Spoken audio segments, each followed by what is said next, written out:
1화 할머니의 첫 스마트폰 1장 딸을 잃은 아픔 그리고 이별 2003년 2월 18일 대구의 아침은 여느 날과 다름없이 평범했습니다. 지하철역으로 향하는 시민들의 발걸음, 아침 장터의 활기찬 소리, 그리고 출근길 사람들의 분주한 모습이 도시 전체의 생기를 불어넣고 있었습니다. 이정순 할머니도 딸 은혜와 함께 평범한 아침을 맞이했습니다. 엄마, 저 회사 가요. 지영이 좀 봐주세요. 28살 은혜는 평소와 같이 밝은 목소리로 인사하며 집을 나섰습니다. 당시 한 살배기였던 손녀 지영이가 할머니 품에 안겨 제잘거리고 있었습니다. 그래, 우리 지영이는 할머니가 봐줄게. 엄마 조심히 다녀와.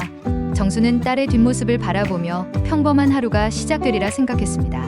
오전 9시 53분 갑작스러운 뉴스 속보가 전국을 충격에 빠뜨렸습니다. 대구 지하철 중앙로역에서 화재 발생, 다수 사상자 발생 추정. TV 화면에 나타난 검은 연기와 아비 교환의 현장을 보며 정수는 가슴이 철렁 내려앉았습니다. 은혜가 매일 이용하는 바로 그 지하철이었습니다. 은혜야, 은혜야. 정수는 집 전화기를 붙들고 딸에게 전화를 걸었지만 통화가 되지 않았습니다. 휴대폰도 꺼져 있었습니다. 시간이 흐를수록 TV 뉴스는 더욱 끔찍한 소식들을 전했습니다. 사망자 수가 늘어나고 실종자 명단이 발표되고 가족들이 병원과 임시 안치소를 찾아다니는 모습이 화면에 비쳤습니다. 정수는 지영이를 안고 현장으로 달려갔습니다. 지하철역 주변은 소방차와 구급차, 그리고 가족을 찾는 사람들로 아수라장이었습니다. 은혜를 찾고 있어요. 박은혜요. 정순의 절규 같은 외침이 혼란 속에서도 절실하게 들렸습니다. 하지만 시간이 지날수록 희망은 점점 사라져갔습니다. 사흘 후 정수는 딸의 마지막을 확인해야 했습니다. 차가운 임시 안치소에서 만난 은혜는 더 이상 웃지 않았습니다. 그날 아침 은혜가 웃으면서 나갔는데 정순의 중얼거림 속에는 평생 지워지지 않을 아픔이 담겨 있었습니다. 그날 이후 정순의 삶은 완전히 달라졌습니다. 장례를 치르는 동안 사위는 지영이를 데리고 미국으로 떠나겠다고 했습니다. 여기서는 아이를 키우기 힘들 것 같아요. 새로운 환경에서 시작하고 싶어요. 정수는 손녀와 헤어져야 한다는 현실을 받아들일 수 없었지만 아이의 미래를 위해서라며 스스로를 달랬습니다. 하지만 마음 깊은 곳에서는 모든 것을 잃는다는 절망감이 밀려왔습니다. 그렇게 2003년 대구 지하철 참사는 정순에게서 딸과 손녀를 한꺼번에 앗아갔습니다. 그날 이후 정순의 집은 적막했고 혼자 남은 그녀의 일상은 그리움과 외로움으로 가득했습니다. 딸이 사용하던 물건들, 손녀의 장난감들이 그대로 남아있는 집에서 정수는 매일을 견뎌내야 했습니다. 참사가 남긴 상처는 20년이 지나도 아물지 않을 것 같았습니다. 이장 단절과 그리움. 사위는 약속했던 대로 지영이를 데리고 미국으로 떠났습니다. 공항에서 작별하던 그 순간을 정수는 평생 잊을 수 없었습니다. 할머니. 어린 지영이가 작은 손을 흔들며 인사하는 모습에 정순의 마음은 찢어졌습니다. 할머니가 꼭 보러 갈게. 건강하게 자라라. 하지만 그것이 마지막 만남이 될 줄은 몰랐습니다. 처음에는 사위가 간간히 안부를 전해왔습니다.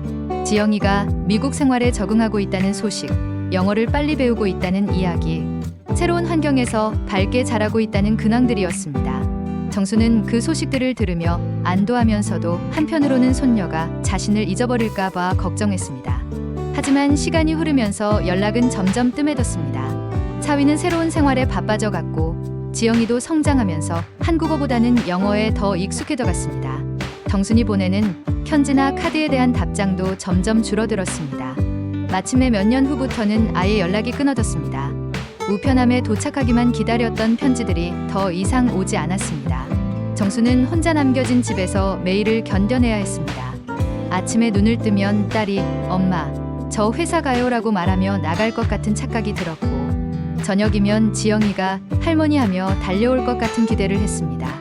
하지만 현실은 늘 적막한 정적뿐이었습니다. 벽시계 소리만이 시간의 흐름을 알려줄 뿐이었습니다. 이웃들이 가끔 안부를 물어왔지만 정수는 점점 사람들을 피하게 되었습니다. 지영이 소식은 어때요? 사위는 잘 지내나요? 같은 질문들이 오히려 상처가 되었기 때문입니다.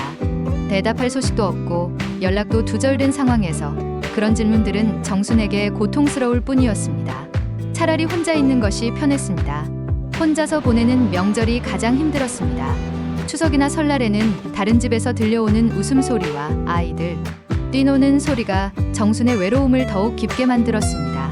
차례상을 혼자 차리고 딸과 손녀를 그리워하며 눈물을 흘리는 것이 정순의 명절 풍경이었습니다. 빈집에 울려 퍼지는 정순의 홀로 부르는 은혜야, 지영아 소리만이 공허했습니다. 그렇게 5년, 10년, 15년이 흘렀습니다. 지영이는 이제 성인이 되었을 텐데 어떤 모습으로 자랐을까? 한국말을 기억하고 있을까? 할머니 생각을 하고 있을까 하는 궁금증만 쌓여갔습니다. 정수는 소녀의 성장 과정을 전혀 지켜볼 수 없었고 그 공백의 시간들이 마음을 더욱 아프게 했습니다. 20년이라는 긴 시간 동안 정수는 딸을 잃은 슬픔과 손녀와의 이별이라는 이중의 아픔을 혼자 감당해야 했습니다. 지영이가 보냈던 어린 시절의 편지들과 그림들을 소중히 간직하며 언젠가 다시 만날 수 있다는 희망만을 품고 살아갔습니다. 하지만 그 모든 시간 동안 정순의 마음속에는 언젠가 지영이를 다시 만날 수 있다는 희망의 불씨가 꺼지지 않고 있었습니다.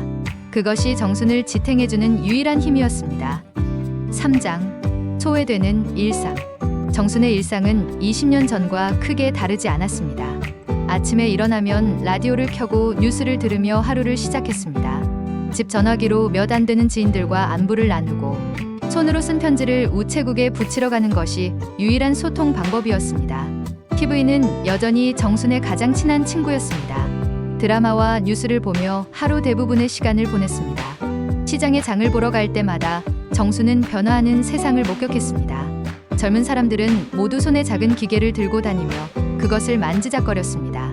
전화를 걸 때도, 사진을 찍을 때도, 심지어 돈을 낼 때도 그 기계를 사용했습니다. 스마트폰이라는 것이었습니다. 정순에게는 마치 외계에서 온 물건 같았습니다. 할머니, 요즘은 다 카드나 페이로 결제해요. 마트 한 대에서 현금을 내는 정순을 보며 젊은 직원이 친절하게 설명해 주었습니다. 카드는 있는데 페이가 뭐예요? 정순의 질문에 직원은 스마트폰을 보여주며 설명했지만 정순에게는 마치 외국어 같았습니다. 아, 그냥 현금 낼게요. 정순은 서둘러 지폐를 내밀었습니다. 버스를 탈 때도 마찬가지였습니다. 다른 승객들은 모두 폰을 버스 카드 리더기에 대며 띠링 소리와 함께 승차했지만 정순은 여전히 동전을 넣어야 했습니다. 할머니, 교통카드 만드시면 편해요. 버스기사의 조언에도 정순은 나는 그런 거 몰라요. 이게 편해요라며 고개를 저었습니다. 사실은 배우기가 두려웠습니다. 은행에 가는 것도 점점 어려워졌습니다. 창구는 줄어들고 기계는 늘어났습니다. ATM 앞에서 한참을 헤매는 정순을 보며 은행 직원이 도와주곤 했습니다. 할머니, 인터넷 뱅킹 하시면 집에서도 할 수 있어요. 하지만 정순에게 인터넷은 여전히 먼 세상 이야기였습니다. 그런 건 나랑 상관없어요. 병원에서도 마찬가지였습니다. 예약은 앱으로 하셔야 해요. 문진표는 태블릿으로 작성해 주세요. 병원 곳곳에 설치된 디지털 기기들 앞에서 정수는 늘 당황했습니다. 젊은 간병사들이 도와주기는 했지만 정수는 점점 세상에서 뒤처지는 기분이었습니다. 나 같은 사람은 여기서 진료받으면 안 되나 하는 생각까지 들었습니다. 마을 경로당에서도 화제는 늘 스마트폰이었습니다. 우리 며느리가 카톡으로 사진 보내줘서 손자 얼굴 매일 봐요. 요즘은 유튜브로 요리법도 배우고 운동도 따라해요. 날씨도 폰으로 보고 뉴스도 폰으로 봐요. 다른 할머니들의 이야기를 들으며 정수는 소외감을 느꼈습니다. 혼자만 그런 기술을 모르는 것 같았습니다. 정순 씨도 스마트폰 하나 장만하세요. 요즘 세상에 없으면 정말 불편해요. 경로당 회장의 권유에도 정수는 나랑은 상관없는 기계야. 나는 지금도 잘 살고 있어라며 고집을 부렸습니다. 사실은 두려웠습니다. 배우기 어려울 것 같고 실수할까봐 무서웠습니다. 그리고 혹시 망가뜨리면 어떡하나 하는 걱정도 있었습니다. 하지만 마음 한구석에서는 궁금했습니다. 다른 사람들이 그렇게 신기해하는 그 작은 기계 안에는 도대체 무엇이 들어있을까? 소녀 지영이도 이제 그런 것을 사용하고 있을까? 하는 생각이 들기도 했습니다. 그럼에도 정수는 여전히 나는 필요 없어. 복잡한 것만 늘어나겠어라며 자신을 달랬습니다. 기술과 단절된 채 하루하루를 보내는 것이 정순의 일상이었습니다. 4장 연락. 어느 가을날 정순에게 뜻밖의 손님이 찾아왔습니다. 미국에서 온 조카 민수였습니다.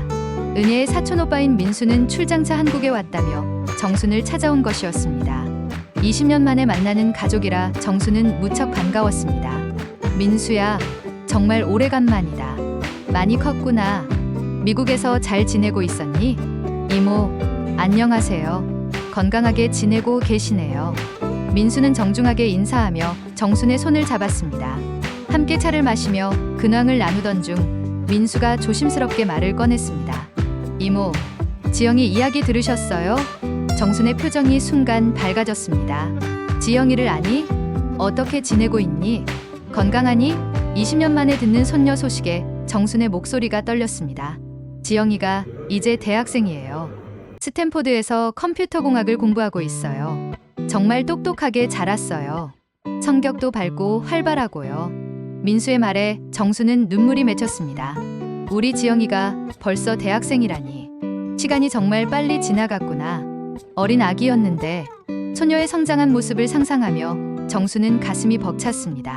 그런데 이모, 지영이가 할머니를 많이 그리워해요. 어렸을 때 할머니와 보낸 시간을 계속 기억하고 있더라고요. 할머니가 해주신 음식 이야기도 자주 해요. 민수의 말에 정수는 더욱 울컥했습니다. 정말 나를 기억하고 있다고? 그때 너무 어렸는데. 네. 그리고 할머니와 연락하고 싶어 해요. 할머니께 안부를 꼭 전해달라고 부탁했거든요. 민수는 스마트폰을 꺼내며 지영이의 사진을 보여주었습니다. 어린 아이였던 지영이가 이제 아름다운 청년으로 자란 모습에 정수는 감탄했습니다. 이게 우리 지영이야? 정말 예쁘게 자랐네. 은혜를 닮았어. 사진 속 지영이는 밝게 웃고 있었고 정수는 그 모습에서 딸 은혜의 모습을 발견했습니다. 마치 은혜가 다시 살아난 것 같았습니다.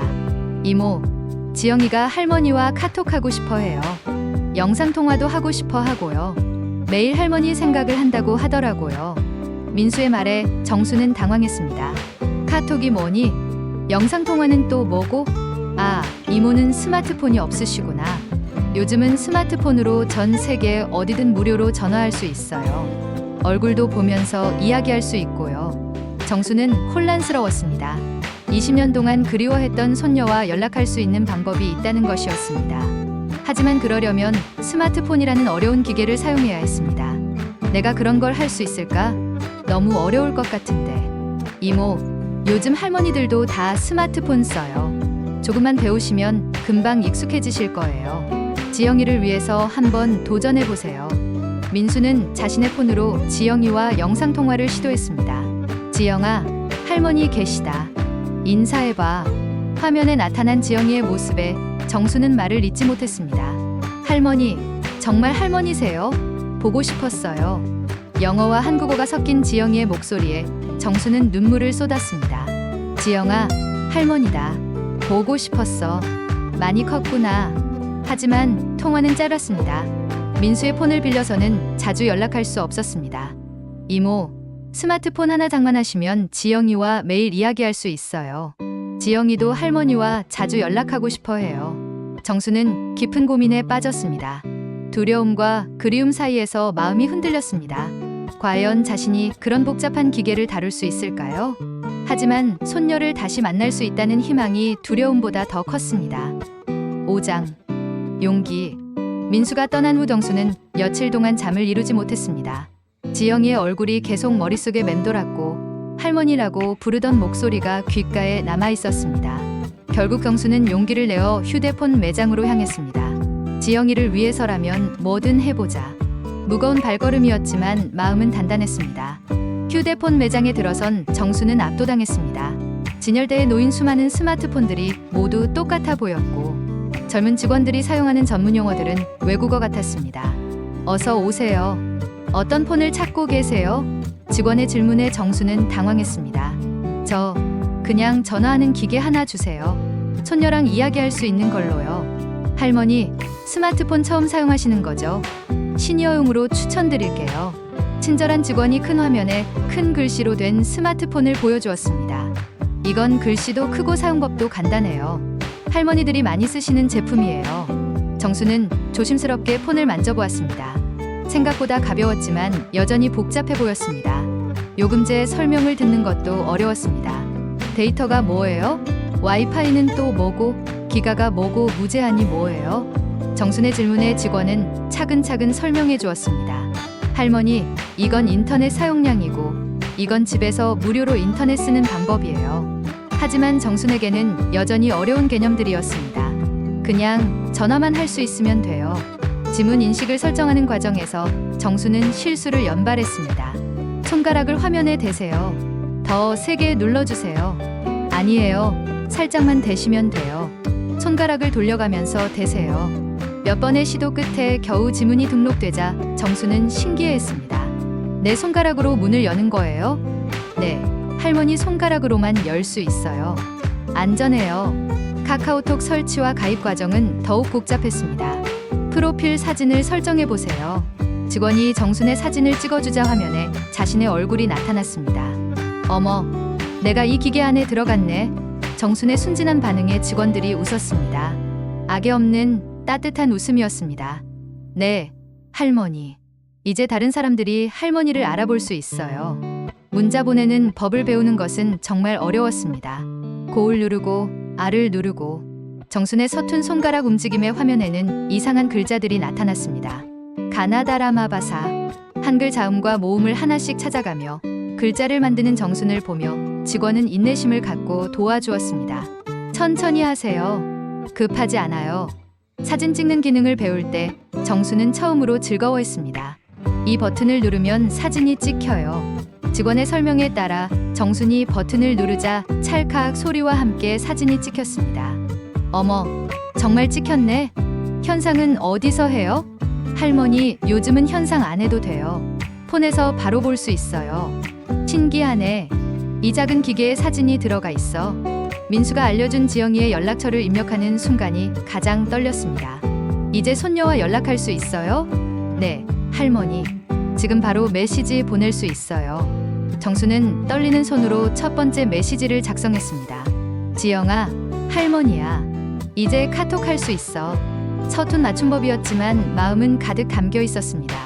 메시지를 보내고 나서 정수는 계속 폰을 들여다보았습니다. 답장이 언제 와요? 금방 올 거예요, 할머니. 그리고 몇 분 후 지영이의 답장이 왔습니다. 그란멜, 할머니 카톡하는 거예요? 너무 신기해요. 프로필 사진과 함께 나타난 메시지를 보며 정수는 눈물을 흘렸습니다. 20년 만에 손녀와 직접 소통하는 순간이었습니다. 이 작은 기계가 우리를 이어주는구나.